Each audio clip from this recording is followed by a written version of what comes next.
বিশ্বের ইতিহাসে মানুষের হাতে তৈরি সবচেয়ে বড় স্থাপত্য চীনের মহাপ্রাচীর। চীনের মহাপ্রাচীর বা the great wall of China পাথর এবং পোড়ামাটির ইট দিয়ে তৈরি দীর্ঘ নিরাপত্তা বেষ্টনী। এটি পৃথিবীর প্রাচীন সপ্তম আশ্চর্যগুলোর মধ্যে একটি।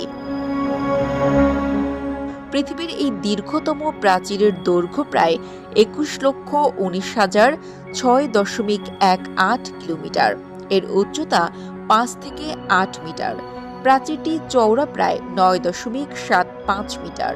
প্রশস্ত প্রাচীরের ওপর চলাচলের জন্য রাস্তা তৈরি করা হয়েছে। কথিত আছে, চীনের মহাপ্রাচীরের ওপর দিয়ে 12 জোড়া ঘোড়া একসঙ্গে চলাচল করতে পারত, মূলত মাঞ্চুরিয়া এবং মঙ্গোলিয়ার যাযাবর দস্যুদের বর্বর আক্রমণ থেকে রক্ষা পেতে এবং নিজের সাম্রাজ্য রক্ষা করতে তৎকালীন রাজা কিন শি হুয়াং এ প্রাচীর নির্মাণ করেন।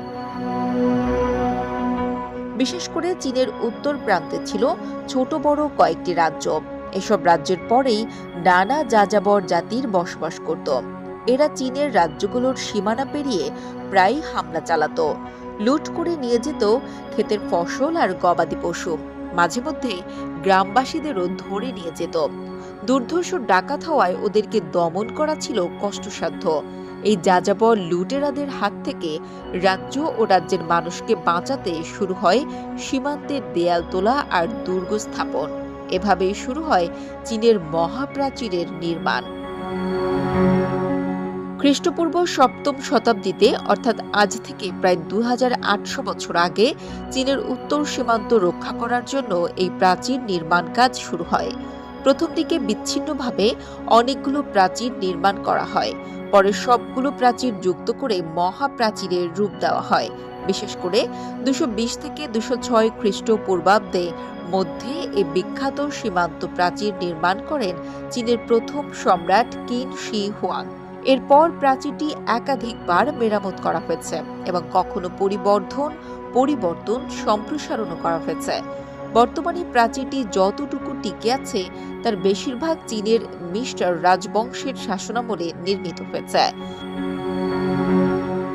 সরকারি প্রতিবেদন অনুযায়ী বর্তমানে মূল প্রাচীরের মাত্র 8.2% টিকে আছে।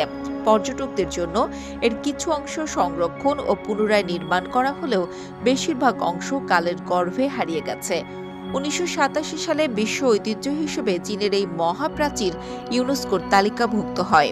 চীনের এই মহাপ্রাচীরকে কল্পনা করা হয় এক বিশাল ড্রাগনের সঙ্গে। পূর্বেং সাংহাই কুয়ান থেকে পশ্চিমের টপ লেক পর্যন্ত এর বিস্তৃতি।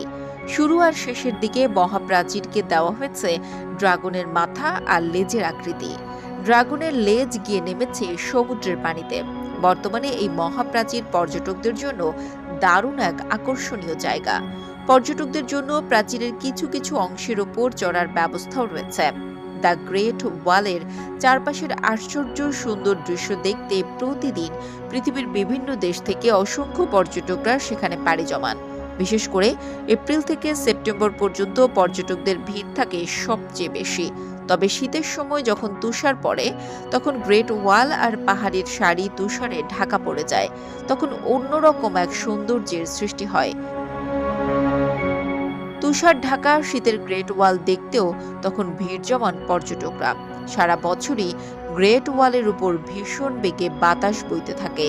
তীব্র হিমেল বাতাসে প্রাচীরের উপর থেকে পড়ে যাওয়াও তখন একেবারেই অসম্ভব নয়। তবু সেই হিমেল হাওয়া উপেক্ষা করে মহাপ্রাচীর দেখতে যান অসংখ্য পর্যটক।